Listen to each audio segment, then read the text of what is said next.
আসসালামু আলাইকুম। মালিহা হোসাইন স্বাগত জানাচ্ছি এনটিভির সকালের খবরে। ক্রাউন সিমেন্ট শিরোনাম দেখছিলেন, এবার পুরো খবর।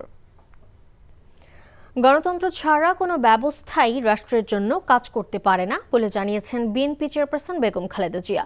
শনিবার রাতে চেয়ারপারসনের গুলশানের বাসায় স্থায়ী কমিটির সদস্যরা তার সাথে ঈদ শুভেচ্ছা বিনিময় শেষে সাংবাদিকদের একথা জানান বিএনপির মহাসচিব মির্জা ফখরুল ইসলাম আলমগীর।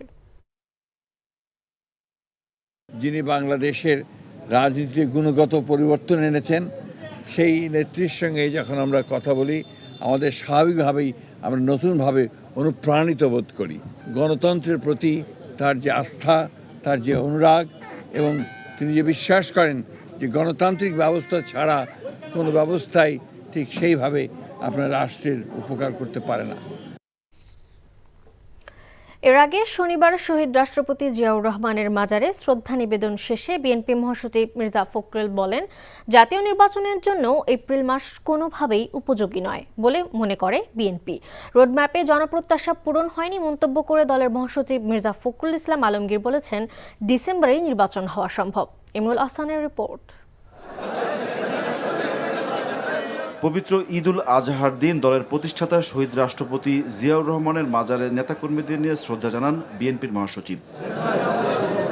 পরে প্রধান উপদেষ্টার ঘোষিত জাতীয় নির্বাচনের রোডম্যাপ নিয়ে দলের প্রতিক্রিয়া জানান তিনি। বলেন, ভোটের সময় জনগণের প্রত্যাশা অনুযায়ী দেওয়া হয়নি। আমরা ডিসেম্বরের মধ্যে এই নির্বাচন চেয়েছিলাম, জনগণের প্রত্যাশাও তাই ছিল। এই প্রত্যাশা জনগণের পূরণ হয়নি, এবং যে সময়টি নির্ধারণ করা হয়েছে, সময়টি বাংলাদেশি নির্বাচনের জন্য সঠিক সময় নয়। এখানে আপনার যে প্রচণ্ড গরম, ঝড় বৃষ্টি হওয়ার আশঙ্কা থাকে ওই সময়, তারপরে রোজার পরেই পাবলিক পরীক্ষা আছে। সুতরাং এই সময়টা খুব চিন্তা করে দেওয়া হয়েছে বলে আমাদের কাছে মনে হয় না। এছাড়া নির্বাচনী প্রচারণা করতে হবে রোজার মাসে, যেটাও খুব ডিফিকাল্ট হবে। ডিসেম্বরের মধ্যে নির্বাচনের দাবি করে আসা বিএনপি বলছে, এখনও এই সময়ের মধ্যেই ভোট আয়োজন সম্ভব। আমরা মনে করি যে ডিসেম্বরেই নির্বাচন হওয়া সম্ভব, এবং সেটাই জাতির জন্য সবচেয়ে উপযোগী হবে। দেশবাসীকে ঈদের শুভেচ্ছাও জানান বিএনপির মহাসচিব। Imrul Ahsan, NTV news, Dhaka. এদিকে জামায়াতে ইসলামীর আমির ডক্টর শফিকুর রহমান বলছেন, সুষ্ঠু নির্বাচনের জন্য সংস্কার, দৃশ্যমান বিচার, জুলাই ঘোষণাপত্র ও নির্বাচনের সমতল মাঠ তৈরি করতে হবে। শনিবার মৌলভীবাজারের কুলাউড়া উপজেলার তুলাপুর ঈদগাহে নিজ এলাকায় ঈদের নামাজ শেষে সাংবাদিকদের তিনি একথা বলেন। জামায়াত আমির বলেন, দেশের বর্তমান সংকট শেষ হওয়া দরকার। দীর্ঘদিন ভোটাধিকার থেকে বঞ্চিত হয়েছে অসংখ্য মানুষ। জাতি যেন তেন নির্বাচন আর দেখতে চায় না, একটি অর্থবহ নির্বাচন সবার আকাঙ্ক্ষা। এ সময় সিলেট মহানগর জামায়াতের আমির মোহাম্মদ ফখরুল ইসলাম সহ অন্যরা উপস্থিত ছিলেন। সুষ্ঠু একটা নির্বাচনের জন্য আমরা 4টা কথা বলেছি। সংস্কারটা হতে হবে, বিচার দৃশ্যমান হবে, তারপরে জুলাই যেটা ঘোষণা সেটা হবে, এরপরে নির্বাচনের সমতল মাঠ, সবার জন্য সমান মাঠ তৈরি করতে হবে। উনি ঘোষণা দিয়েছেন একটা তারিখের, কিন্তু এই সুযোগগুলো সৃষ্টি না করলে একটা অর্থবহ নির্বাচন হবে না। প্রধান উপদেষ্টা অধ্যাপক ডক্টর মোহাম্মদ ইউনূসের ঘোষণা করা নির্বাচনের সময় নির্ধারণকে ইতিবাচক বলছেন জাতীয় নাগরিক পার্টির দক্ষিণাঞ্চলের মুখ্য সংগঠক হাসনাত আব্দুল্লাহ। একই সঙ্গে তিনি বলেছেন, নির্বাচনের আগে জুলাই সনদ ঘোষণা এবং লেভেল প্লেইং ফিল্ড নিশ্চিত করতে হবে।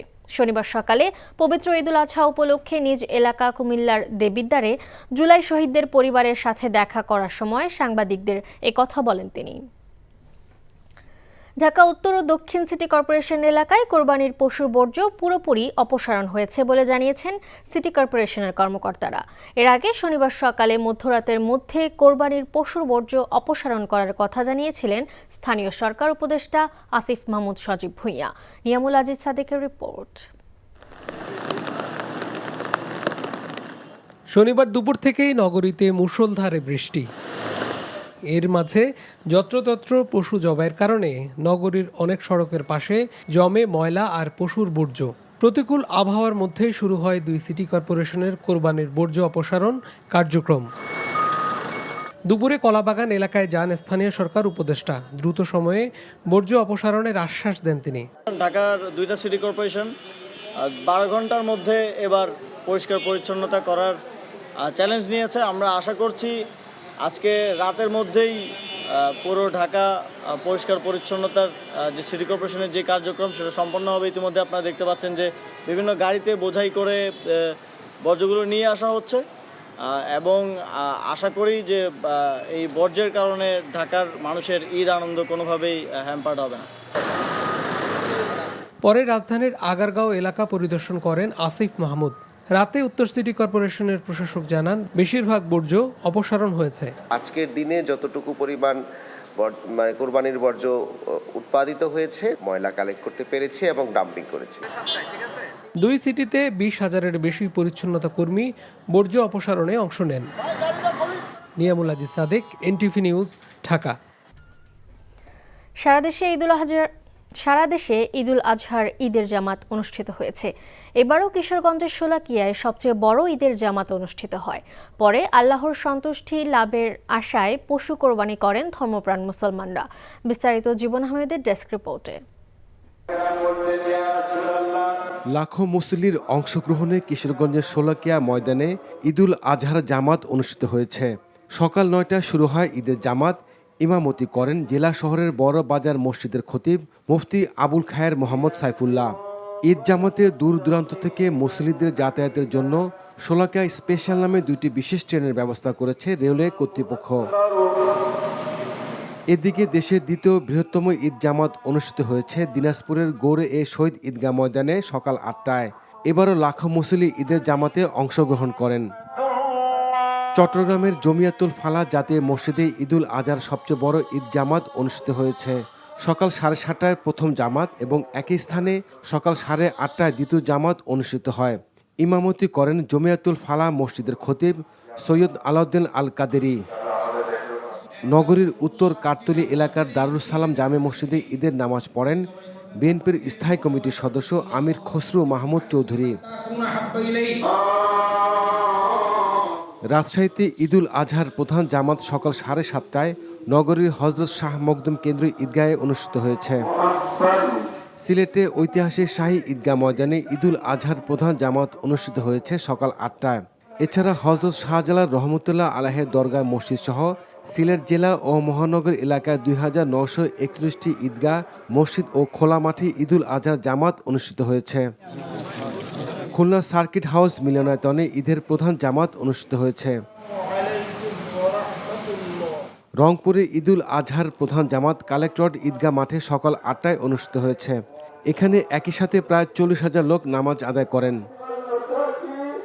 এছাড়া নওগাঁ, গাজীপুর, জয়দেবপুর, ব্রাহ্মণবাড়িয়া, মোংলা, সিরাজগঞ্জ সহ সারা দেশে ঈদের জামাত অনুষ্ঠিত হয়েছে। Jibon Ahmed, NTV news desk. Padma সেতুর কনস্ট্রাকশন ইয়ার্ড রক্ষা বাঁধে নতুন করে ভাঙন দেখা দিয়েছে। ধসে পড়েছে বাঁধের অন্তত 150 মিটার অংশ। বর্ষা মৌসুম চলে আসায় পানির স্রোতের তীব্রতা বেড়ে গিয়ে ক্ষতির মুখে পড়েছে প্রায় 2 কিলোমিটার দীর্ঘ এই বাঁধ। ঝুঁকিতে রয়েছে মাছের ঘাট, বাজার ও 2 শতাধিক বসতবাড়ি। ভাঙন রোধে পানি উন্নয়ন বোর্ড বালু ভর্তি জিও ব্যাগ ডাম্পিং করেও কোনো ফল পাচ্ছে না। শরীয়তপুর পানি উন্নয়ন বোর্ড জানায়, পদ্মা সেতু এলাকায় গড়ে ওঠা বালুচর এবং বাঁধের নিকটবর্তী স্থানে নদীর গভীরতা বৃদ্ধি পাওয়ায় ভাঙন শুরু হয়েছে।